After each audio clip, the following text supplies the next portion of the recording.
yung agreement is they will be providing financial assistance to our youth boxers, yung mga up-and-coming boxers. And ang magbe-benefit ay hindi lang yung sports performance nila, but even their education, even psychosocial support. So yung holistic development talaga ng mga young boxers natin.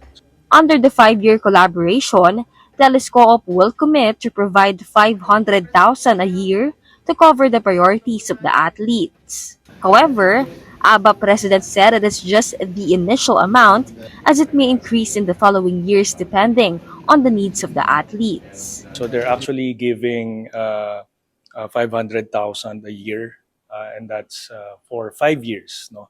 Ang kinomit nila. May mga needs pa na kailangan ma-support, then they will be willing pa to add to that. No? So